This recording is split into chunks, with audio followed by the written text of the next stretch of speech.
कहानियों का चैनल एक समय की बात में आप सभी का स्वागत है। आज हम अधिक मास की कथाओं का 20वां व 21वां अध्याय सुनेंगे। सूत जी बोले, नारायण के मुख से दृढ़ धनवा के पूर्व जन्म के वृतांत को सुनकर नारद जी श्री नारायण से फिर पूछने लगे, हे तपोधनो, राजा दृढ़ धनवा फिर वाल्मीकि ऋषि को क्या कहने लगे, सो कृपा करके आप हमसे कहिए।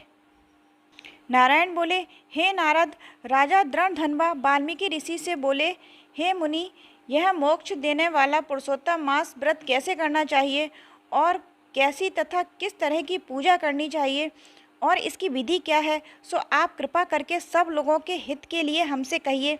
वाल्मीकि ऋषि बोले, हे राजन, ब्रह्म मुहूर्त में उठकर पार ब्रह्म का चिंतन कर शौचादि जाएं, फिर स्नान प्राणायाम करके संध्या वंदन करें। जब तक सूर्य का दर्शन ना हो गायत्री का जप करते रहें।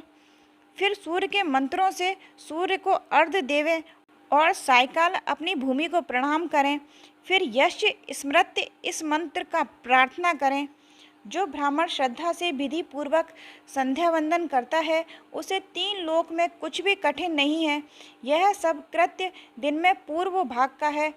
इस तरह नित्य कर्म करके हरि का पूजन करें।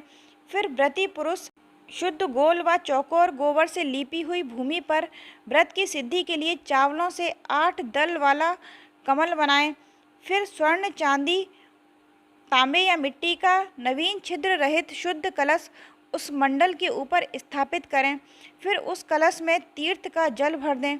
इस प्रकार कलश की स्थापना कर उसमें सब तीर्थों का आह्वान करें। गंगा, गोदावरी, कावेरी, सरस्वती, मेरी शांति के लिए, पापों का नाश करने के लिए आओ। फिर कलश के मंत्रों से गंध, अक्षत, नैवेद्य और ताजे पुष्पों से पूजकर कलश के ऊपर पीले वस्त्र से लपेटा हुआ तांबे का पात्र रख दें। फिर उस पात्र के ऊपर राधा कृष्ण की मूर्ति स्थापित करें। अब भक्ति युक्त हो विधि से पूजन करें। यह मेरा 20वां अध्याय समाप्त हुआ।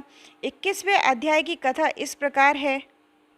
वाल्मीकि ऋषि बोले, फिर प्रतिमा को अग्नि द्वारा शुद्ध करके प्राण प्रतिष्ठा करें, वरना मूर्ति धातु ही रहती है।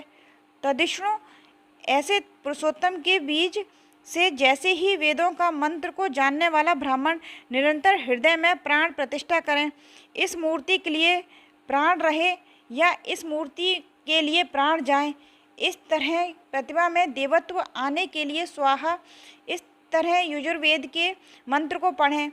इस तरह प्राणों को प्रतिमा में रख श्री पुरुषोत्तम भगवान का ध्यान करें और इस तरह कहें कि हे देवेश, हे पुरुषोत्तम, मैं यह आसन राधा कृष्ण को अर्पण करता हूँ।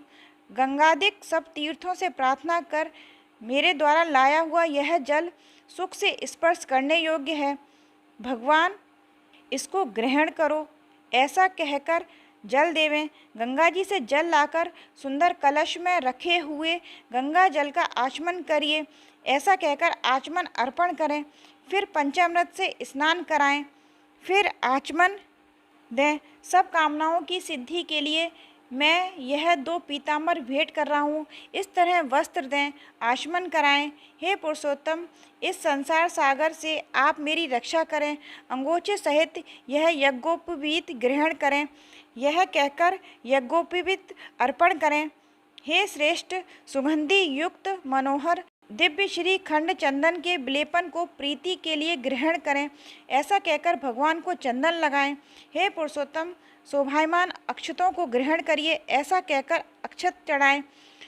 इस तरह की शवादि 24 मंत्रों से नाम के अंत में चतुर्थी विभक्ति लगाकर प्रत्येक अंग की पूजा करें।